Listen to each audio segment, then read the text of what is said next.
In Greenville, South Carolina, the spotlight on women's college basketball has intensified, bringing both increased admiration and heightened scrutiny. This phenomenon was vividly demonstrated during Sunday's Southeastern Conference tournament final between number 1 ranked South Carolina and LSU, where a late-game altercation escalated, resulting in multiple ejections. The clash between the two teams unfolded in front of a fervent crowd of 13,163 at the Bon Secours Wellness Arena, with countless more viewers tuned in via ESPN. The incident was reminiscent of NBA confrontations, with chippy play, verbal exchanges, and players being dismissed from the game, an occurrence that may seem unfamiliar to those primarily acquainted with the men's game.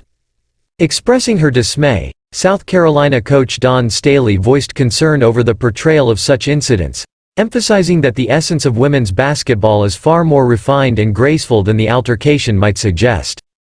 However, confrontations and heated exchanges are not entirely foreign to the women's game, as evidenced by past instances of intense play and verbal sparring, including an incident involving Ohio State fans storming the court and a confrontation between star players in a previous national championship game. In response to a recent surge in technical fouls and ejections, the NCAA has pledged to prioritize sportsmanship. Nevertheless, incidents like the one between South Carolina and LSU serve as a reminder of the challenges in maintaining decorum on the court.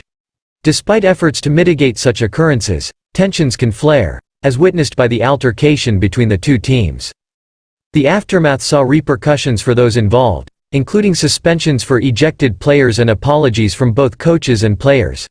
South Carolina's Camila Cardozo, a pivotal figure in the altercation, faces a one-game suspension as per NCAA regulations, while Staley publicly expressed regret for her team's actions. Reflecting on the incident, basketball analyst Debbie Antonelli acknowledged the inherent intensity of competitive athletics while condemning violence on the court. She emphasized that such incidents are anomalies rather than trends, with the hope that the focus will shift back to the game itself. Looking ahead, Staley and others involved aspire to move past the altercation, emphasizing the need to address and learn from such events while maintaining the integrity of the sport. As women's basketball continues to gain prominence, navigating the complexities of heightened scrutiny becomes increasingly vital in shaping its narrative and fostering its growth.